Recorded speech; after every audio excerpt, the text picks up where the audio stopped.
नमस्कार मित्रांनो तुम्ही बघत असाल आता आज नेटवर्कवर आहे ना 2-3 दिवसापासून एक व्हिडिओ व्हायरल होतोय एका माकडाचा की त्याच्या फॅमिलीने त्याला आहे ना स्वतःपासून दूर केलं नाही का, त्याला स्वीकारलं नाही.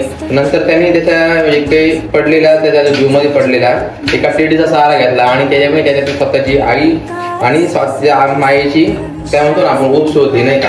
मित्रांनो याच्यामध्ये एक गोष्ट आहे, विषय असा आहे भाई, नातं तुटलं तरी चालेल भाई, पण विषय आहे ना ते आपला जो अस्तित्व आहे ना ते संपलं नाही पाहिजे. कारण कसं आहे, आपण या जगातच एक नसतो. आपला देव आहे ना कोणत्या ना कोणत्या रूपामध्ये येऊन आहे ना कोणत्या ना कोणत्या याच्यामध्ये येऊन आपल्याला नक्की साथ देत असतो. तेव्हा मित्रांनो विषय असा आहे की स्वतःला आहे ना कधी पण नाही एवढं मजूर बनवा ना, कधी आपली साथ कोण सोडल हे आपल्याला माहित नसतं. त्यामुळे ना एवढं स्ट्रॉंग व्हा ना की आपल्याला कोणी पण सोडून गेलं, कोणतीही गोष्ट आपल्यापासून आपल्या जवळची गोष्ट लांब गेली ना आपल्याला काही फरक नाही पडला पाहिजे, बरोबर आहे की नाही. तर नक्की स्ट्रॉंग बना हीच माझी इच्छा आहे. धन्यवाद.